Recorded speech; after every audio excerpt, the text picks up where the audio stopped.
This line of succession to the British throne 2022. Hi, this is Matt Baker, and today I'm going to explain to you the line of succession to the British throne as of February 2022. I covered this topic 4 years ago, and then again 2 years ago, but there's been several changes since then, so I thought another update was in order. Also, next month, the Queen will celebrate her Platinum Jubilee, celebrating a record-breaking 70 years on the throne. So what better time to talk about some of the more famous members of the British royal family, as well as some of the more lesser-known ones. So let's get to it. Yesterday, the other yesterday.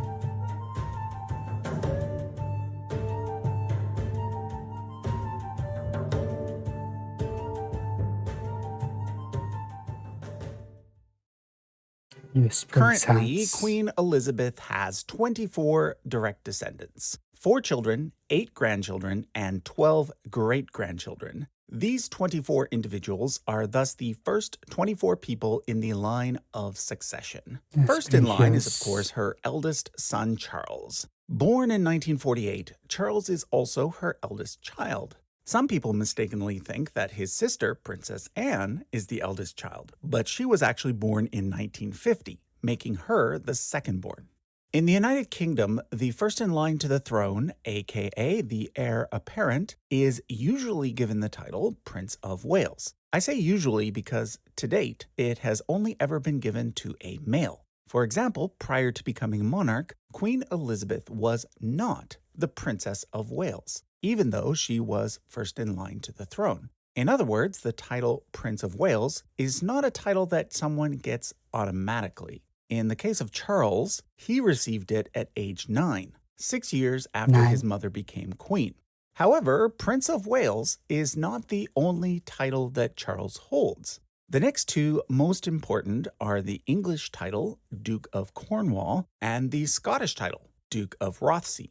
These two titles were automatically given to him as soon as his mother became queen, as they are always automatically given to the person who is first in line to the throne, as long as that person is male. From 1981 to 1996, Charles was married to Diana, who was thus the Princess of Wales. Together, they had 2 children, William and Harry. But as you probably know, Diana died in a tragic car accident in 1997. Charles has since remarried to Camilla, the woman he was in love with prior to marrying Diana. Although Camilla now has the legal right to use the title Princess of Wales, she does not. Instead, she uses Duchess of Cornwall, since that is her husband's next most important title. In fact, the couple also has indicated that when Charles becomes king, she will not use the title Queen Consort. Instead, she will be known as the Princess Consort. Now, another mistaken belief out there is that Charles is ineligible to become king because he's a divorcee who married a divorcee, Camilla having been previously married to a man named Andrew Parker Bowles. This misunderstanding is based on the fact that back in 1936, King Edward VIII gave up the throne in order to marry an American divorcee named Wallis Simpson. But times were different back then. In the 1930s, the Church of England, of which the British monarch is the head, did not permit divorced people to remarry. But in 2002, that prohibition was dropped. Charles and Camilla married in 2005, 3 years after the change. So there's nothing stopping Charles from becoming king. A related rumor is that the Queen has simply declared that she will skip Charles and automatically pass the throne to William. This is simply not true. Whether people like it or not, the fact is, when Queen Elizabeth dies, Charles, so long as he survives his mom, will become king. At that point, he will become Charles III or possibly George VII, as monarchs can actually choose their regnal name. Okay, moving on. The United Kingdom follows a hereditary system known as primogeniture, which means that the throne always passes from firstborn to firstborn, not from sibling to sibling. So after Charles, the next person in line is not one of his younger siblings, but rather his oldest son, William. Prior to his marriage, William was known simply as Prince William of Wales. However, when he married Kate Middleton, he was given a dukedom, as is the custom. So nowadays, he is best known as the Duke of Cambridge, and his wife as Catherine, the Duchess of Cambridge. Now, I should point out that in most cases, these dukedoms are simply ceremonial titles. Originally, a duke would have been in charge of a territory known as a duchy, but there is no Duchy of Cambridge. So basically, the title Duke of Cambridge is just a title. There are, however, two exceptions to this. Earlier, I mentioned that Charles is the Duke of Cornwall. Well, there is in fact a Duchy of Cornwall spread out over England, and that duchy exists in order to provide income to the heir apparent. The other real duchy is the Duchy of Lancaster, being the lands that are held by the Queen herself, in order to provide income to the monarch. So unofficially, the Queen, in addition to being the Queen, is also the Duke of Lancaster. I'd also like to point out that unofficially, she is also the Duke of Normandy, which is a title that goes all the way back to William the Conqueror. Although the Duchy of Normandy, which was located primarily in France, no longer exists, England does still control the islands of Jersey and Guernsey, and thus, in those two locations, the Queen is still known as the Duke of Normandy. But back to the line of succession. After William comes his three children, Prince George, Princess Charlotte, and Prince Louis. Now, I've heard several people say that this is unfair and that Prince Harry should come directly after William. However, what those people forget is that if the succession rules were to be changed to give siblings priority over children, then the throne would have to pass to Charles's siblings first, before both William and Harry. Thus, in that scenario, Harry would still be number 6.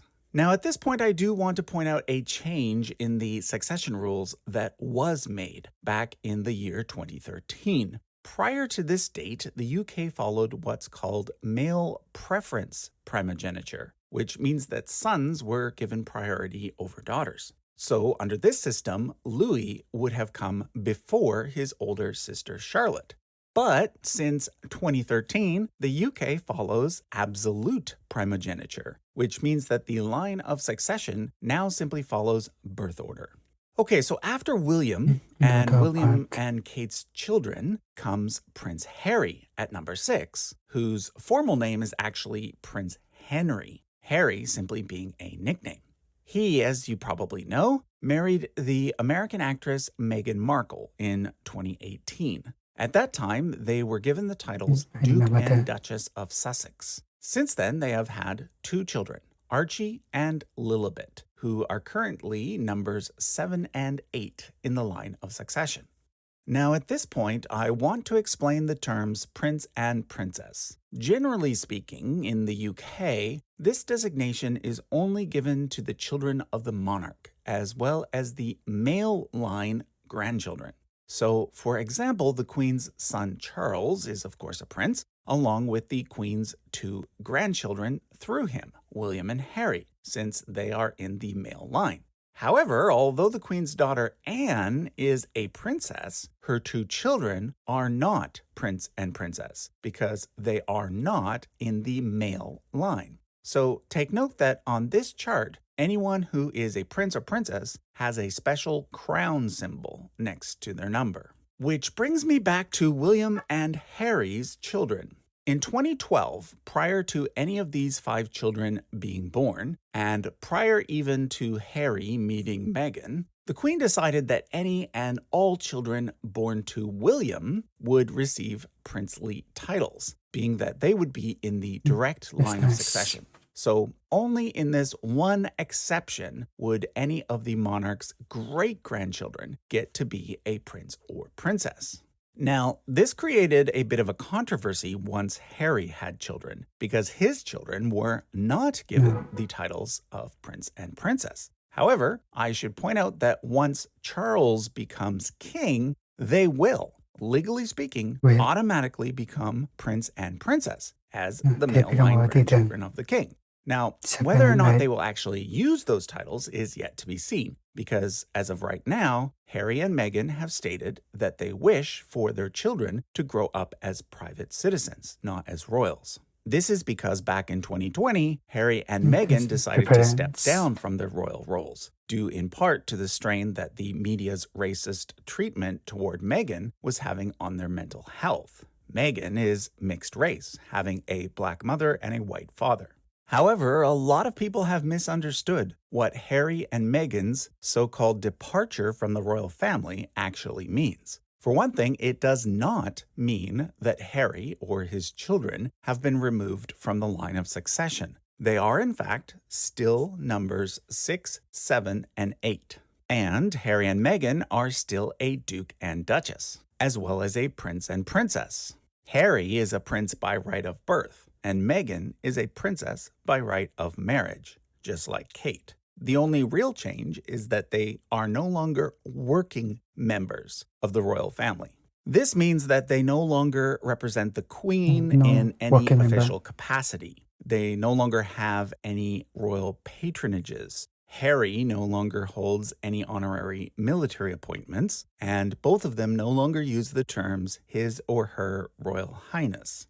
Now, all of this is important because there's a similar situation with regard to the next person on the list, albeit for a very different reason. As I mentioned earlier, the Queen's next eldest child after Charles is actually Anne. However, because Anne was born back when male preference primogeniture was still in effect, and because the 2013 change was not retroactive, she is placed in the line of succession after her two younger brothers and their descendants. This means that the next person is actually Prince Andrew at number 9. Now here's the thing. Prince Andrew was, for many years, close friends with the convicted child Jeffrey Epstein. And Andrew is currently facing his own trial for allegedly one of Epstein's underage victims. Because of the trial, the Queen recently removed all of Andrew's royal patronages and military titles, as well as his right to use the phrase His Royal Highness. However, no person, even if convicted of a crime and sent to prison, is ever removed from the line of succession. A person can only be removed by dying, or by Parliament passing a special law, or by becoming the monarch and then abdicating. So Andrew still sits at number 9. He also still holds the title Duke of York, which traditionally is given to the second-born son of the monarch. Now, Andrew has 2 daughters with his former wife, Sarah Ferguson. So the next person in line is his eldest daughter, Princess Beatrice. Note that she's a princess because she's a male line grandchild. Beatrice married Italian noble Edoardo Mozzi in 2020. And just last year, they had their first child, a daughter named Sienna, who now sits at number 11. Beatrice also has a stepson named Christopher, who is Eduardo's son from a previous relationship. That child, nor Eduardo himself, are in the line of succession, as spouses and stepchildren are never included. To be in the line of succession, you have to be either a descendant of the current monarch or the descendant of a previous monarch. Okay, Beatrice's sister Eugenie comes next at number 12. Eugenie is married to Jack Brooksbank, and they have a son named August, who is number 13. Then comes the Queen's third son, Prince Edward, who is married to Sophie. Currently, they hold the titles Earl and Countess of Wessex. Note that in the UK, an Earl is the same rank as a Count. And since there is no female equivalent of an Earl's wife is called a Countess. So why is Edward an Earl instead of a Duke? Well, this is because he is waiting to receive the title of Duke of Edinburgh, which was previously held by his father, Prince Philip. And speaking of Prince Philip, I should probably mention a few things about him. He, of course, died just last year, just 2 months before he would have turned 100. I've sometimes been asked why he was called a prince instead of a king. To explain, let's go back one generation to Queen Elizabeth's parents, King George VI and Queen Elizabeth, the Queen Mother. In the UK, whenever the reigning monarch is a male, he is called a king, and his wife is called a queen. However, please note that there are two different types of queens. A queen who is married to a king is simply a queen consort. Queen Elizabeth II is a different type of queen. Because her father did not have any sons, she became the reigning monarch after his death. She is thus a queen regnant, meaning she's the one who holds the position of monarch, not her husband. In the UK, whenever there's a queen regnant, her husband is called a prince rather than a king. Please also note that a queen regnant is different from a queen regent. A queen regent is simply a temporary position, one in which a mother serves on behalf of an underaged monarch. Queen Elizabeth is not a queen regent. She's a queen regnant, and only queen regnants are numbered. The current queen is Elizabeth II because this person was Queen Elizabeth I. Her mother, although she was also named Elizabeth, does not count because she was merely a consort, not a reigning monarch. But back to Prince Philip. In addition to being Prince Consort, he was also given the title Duke of Edinburgh. During his lifetime, he expressed his wish that this title would eventually go to his third son, Edward. But even though Philip has now passed away, the title cannot go to Edward yet. In the UK, titles automatically pass to the eldest son. Therefore, technically, the current Duke of Edinburgh is Prince Charles. However, when Charles becomes king, he will no longer be able to hold any lesser titles. When this happens, the title will become extinct. At this point, he will then be able to bestow the title anew on his brother Edward. As Edward is unlikely to ever become king, the title Duke of Edinburgh will probably stay in his branch of the family in the future, with Edward's son James eventually inheriting the title someday. Note that James, who is number 15, as well as his sister Louise, who is number 16, do not have the prince and princess symbols, even though they are male line grandchildren. Legally, they do have the right to be prince and princess. However, their parents have chosen to raise them without these titles in order to lessen the pressure on them. Note that they also both use the surname Mountbatten-Windsor. Generally speaking, the senior members of the royal family do not use surnames, but the junior members of the royal family use Mountbatten-Windsor. Mountbatten is the name of Prince Philip's family, and Windsor, of course, is the name of the current royal house. Some people have wondered whether the name of the royal house will change from Windsor to Mountbatten after Queen Elizabeth dies. Although this would indeed be what usually would happen, in this case it will most likely not happen, as Queen Elizabeth has clearly stated her wish that the royal house name remain Windsor in perpetuity. Okay, next up is the Queen's only daughter, Princess Anne. Like I said earlier, she's actually older than both Andrew and Edward, but because she was born under the earlier male preference system, she and her descendants come after them and their descendants. Anne holds the special title of Princess Royal. Traditionally, this title is given to the eldest daughter of a monarch. So if a monarch has several daughters, there will only ever be one Princess Royal. The next person to hold the title will likely be Princess Charlotte. However, this will only happen after the death of Princess Anne and after her father William becomes king. Anyway, Anne was previously married to Mark Phillips, with whom she had 2 children, Peter and Zara. However, she is currently married to retired Navy officer Timothy Lawrence. Like I mentioned earlier, Peter and Zara are not a prince and princess because they are female line grandchildren of the Queen, but they are still in the line of succession. Peter currently sits at 18, with his 2 young daughters at 19 and 20. Zara is therefore now at 21, with her 3 children at 22, 23, and 24. Zara, along with both her mother and father, have all competed in the Olympic Games in the equestrian sports, and she is currently married to a former rugby player, Mike Tyndall. So that takes care of the first 24 people in the line of succession. all direct descendants of the current monarch, Queen Elizabeth. The next 6 people are all descendants of the Queen's younger sister, Margaret, who passed away back in 2002. Margaret is often confused with Anne, but please note that Anne is the Queen's daughter, and Margaret was the Queen's sister. So coming in at number 25 is Margaret's son David, who inherited his father's title, Count of Snowdon. He is followed by his 2 children, Charles and Margarita. Next comes his sister, Lady Sarah Chatto, and her 2 sons, Samuel and Arthur.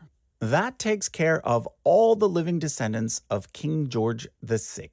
To continue down the line of succession, we thus have to look farther back in the tree. First of all, let me point out that King George's older brother Edward, who served as King Edward VIII before stepping down to marry Wallis Simpson, did not have any children. But even if he did, they would not have been included in the line of succession, because when he abdicated, he gave up his rights to the throne for both himself and any potential descendants. After abdication, he and his wife were known as the Duke and Duchess of Windsor. However, King George did have several younger brothers, and therefore the descendants of those younger brothers come next in the line of succession. We start with the descendants of Prince Harry, Duke of Gloucester. His eldest son, William, died in a plane crash, and therefore it was his second son, Prince Richard, who ended up inheriting his titles. Richard, a first cousin to Queen Elizabeth, is therefore next in the line of succession, after all the descendants of the Queen and the Queen's sister. He currently sits at number 31. Interestingly, though, he is actually the most senior agnatic member of the House of Windsor. Agnatic means coming from a strictly male-only line. I won't go through all of his children and grandchildren, but basically they make up numbers 32 through 40. Next comes the descendants of King George's younger brother George, who was Duke of Kent. Now, wait a second, you might say. How can a George have a brother who is also named George? Well, remember how I mentioned earlier that a monarch can actually choose their regnal name? Well, before he became king, George VI was actually known as Albert. His younger brother George, who is thought to have been bisexual, died in a military plane crash during World War II. The current Duke of Kent is therefore his eldest son, Prince Edward, who is currently number 41 in the line of succession. Edward's children and grandchildren therefore come in at numbers 42 through 51. Included here is the fashion model Lady Amelia Windsor at number 43. Her older brother Edward is the most senior person to be excluded from the line of succession because he chose to become a Catholic. Yes, Catholics are still prohibited from inheriting the throne. Nowadays, a royal can marry a Catholic without losing their rights, but they themselves cannot be a Catholic. In fact, they can't be anything other than a Protestant. So no Jews, Hindus, or Buddhists either. Anyway, next comes Edward's younger brother, Prince Michael of Kent, and his descendants, as well as their sister, Princess Alexandra, and her descendants. This takes us all the way down to number 63. Note that these 4 individuals all hold the rank of prince or princess, but their descendants do not. This is because the 4 of them are all male line grandchildren of a former monarch. Because of this, they do still perform royal duties from time to time. King George VI did have a 4th brother named John, but unfortunately, John had epilepsy and died at age 13. There was, however, one more sibling, a sister named Mary. She was the person who held the title of Princess Royal before Princess Anne. Her descendants, through her 2 sons, are at positions 64 through 94. We've now covered every living descendant of King George V, up to 94, but the line of succession does not end there. If we want to continue, we would next look at the descendants of his siblings, and then the descendants of the previous monarch's siblings, and so forth. Doing this, we would find that the King of Norway actually sits somewhere in the 100s in the line of succession to the British throne. And eventually, we would find the King of Spain and the King of Sweden as well. Being that most people with British descent can somehow trace a line back to some medieval English king, does this mean that pretty much every Protestant in the English-speaking world fits somewhere in the line of succession? Well, no. The line of succession does not go on forever. Because of certain laws passed a long time ago by the Parliament, in order to be included in the line of succession, you have to be a Protestant descendant of this person here, Sophia of the Palatinate. This is why the Jacobite line, which is technically more senior, does not currently hold the throne. If you want to learn more about that, we've got a video about it, which I'll link to in the description. Okay, one last thing. What would happen if Prince Charles were to die before his mother? Would the throne then pass to Prince Andrew? Absolutely not. The order of the numbers on this chart always stays the same. If someone dies, everybody below them simply goes up one position. And if someone has a new baby, everyone below them simply goes down one position. So, for example, if Harry and Meghan were to have another child, that child would be placed at number 9, and Prince Andrew would fall to number 10, Beatrice to number 11, and so forth. If it so happens that a child inherits the throne, that child will simply be assigned a regent to take care of matters before the child becomes of age. Okay, so that was a look at the current line of succession to the British throne. If you're interested in royal history, I'd suggest you take a look at the posters available at usefulcharts.com. Not only do we have one that covers Western Europe, but we also have ones for Eastern Europe and Asia as well. Thanks for watching. Maybe I should check the Asian one. It's kind of interesting. Very entertaining though. How they name things and all. How they name all titles and all. Which I looked at the pronunciation.